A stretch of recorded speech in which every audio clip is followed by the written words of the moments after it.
আসসালামু আলাইকুম রহমতুল্লাহি ওয়া বারাকাতুহু।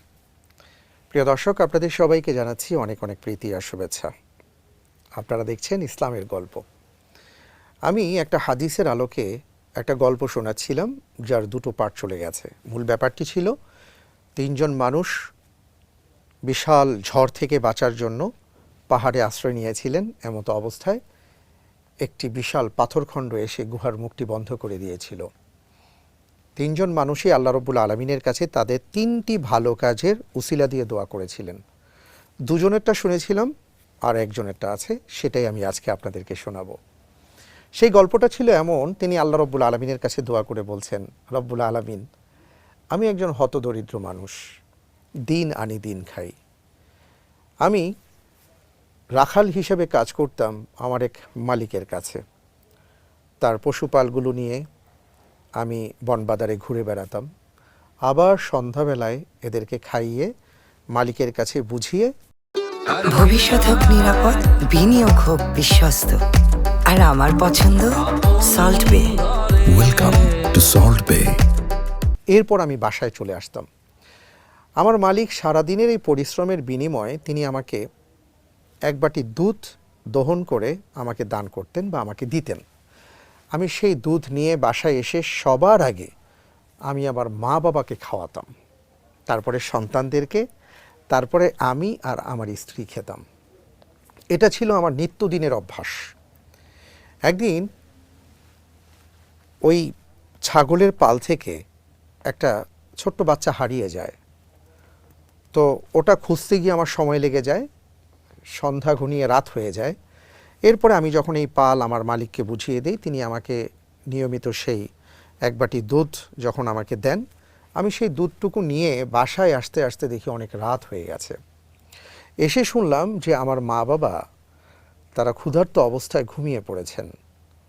আমার স্ত্রী জানালেন যে তারা যেহেতু ঘুমিয়ে পড়েছেন, আপনি হয় তাদেরকে ডাকুন, তাদেরকে আহার করান, তারপরে সন্তানদেরকে আহার করান, অথবা তাদেরকে কষ্ট দেওয়ার দরকার নেই, সন্তানরা কষ্ট পাচ্ছে, ক্ষুধার তাড়নায় কান্নাকাটি করছে, তাদেরকে খাওয়ান, আমরা খেয়ে ঘুমিয়ে পড়ি। আমি চিন্তা করতে লাগলাম যে আমি কি করব। আমার মনের মধ্যে খেলা করছিল একটা ব্যাপার, যে এই মুহূর্তে যদি আমি আমার মা বাবাকে ডেকে তুলি তাদের কষ্ট হবে। আবার যদি এমন হয় যে আমার মা বাবাকে না ডেকে আমরা খেয়ে ফেললাম, আর তারা যদি ঘুম থেকে জেগে দেখেন যে আমি নেই বা খাবার নেই, তাহলেও তো তারা কষ্ট পাবেন। তখন আমি আমার স্ত্রীকে দৃঢ়তার সাথে বললাম, আমি প্রতিদিন যে অভ্যাস করে আসছি, আমি যে নিয়মের উপর চলে আসছি, তার ব্যত্যয় ঘটাবো না। আমি আমার মা বাবার শিয়রে থাকব, তাদের পাশে দাঁড়িয়ে থাকব, যতক্ষণ পর্যন্ত এই দুধ তারা পান না করবেন ততক্ষণ পর্যন্ত আমি কাউকে, এমনকি আমার সন্তানদেরকে আমি খাওয়াবো না। একটা পর্যায়ে স্ত্রী অভিমান করেছেন, সন্তানরা ঘুমিয়ে পড়েছে, স্ত্রী ঘুমিয়ে পড়েছেন, কিন্তু এই বড় সন্তান, এই রাখাল, তিনি ঘুমাননি। তিনি তার মা বাবার শিয়রে দাঁড়িয়েছিলেন সারা রাত। যখন ভোর হলো, মা বাবার ঘুম ভেঙে গেল, তারা চোখ মেলে তাকিয়ে দেখলেন তাদের কলিজার টুকরো সন্তান দুধের বাটি হাতে দাঁড়িয়ে আছেন। তারা যখন জিজ্ঞেস করলেন, তখন তিনি পুরো ঘটনা খুলে বললেন যে, বাবা মা, কোনো দিন আপনাদেরকে না খাইয়ে আমি তো কখনো খাইনি, আমার বাচ্চাদেরকে খাওয়াইনি, আজকেও এই নিয়মের আমি ব্যত্যয় ঘটাইনি। তখন এই মা বাবা চোখের পানি ছেড়ে দিয়ে আল্লাহর কাছে দোয়া করে বলেছিলেন, রব্বুল আলামিন, আমার সন্তান যদি কখনো বিপদে পড়ে আপনি তাকে রক্ষা করুন। সন্তান তখন দোয়া করে বললেন, রব্বুল আলামিন, ওই কাজটি যদি আমি আপনাকে সন্তুষ্ট করার জন্য করে থাকি, আজকের এই বিপদের দিনে আপনি আমাদেরকে উদ্ধার করুন। এই লোক দোয়া করতে দেরি হলো, কবুল হতে দেরি হয়নি। সাথে সাথে বিশাল সেই পাথর খণ্ডটি গুহার মুখ থেকে সরে গেল এবং পুরোপুরিভাবে সরে গেল। তিনজনই বের হয়ে গেলেন। সুবহানাল্লাহ। এই ঘটনা থেকে শিক্ষাটা কি? আমরা যখন উপার্জন করি তখন সবার আগে চিন্তা করি আমার প্রিয়জনের কথা। সেই প্রিয়জন এখন অনেকেই হতে পারেন, কারো স্ত্রী হতে পারেন, কারো সন্তান হতে পারেন, কারো প্রেয়সী হতে পারেন, অনেক কিছু হতে পারেন। কিন্তু মা বাবার কথা আমরা অনেকেই হয়তো চিন্তা করি না।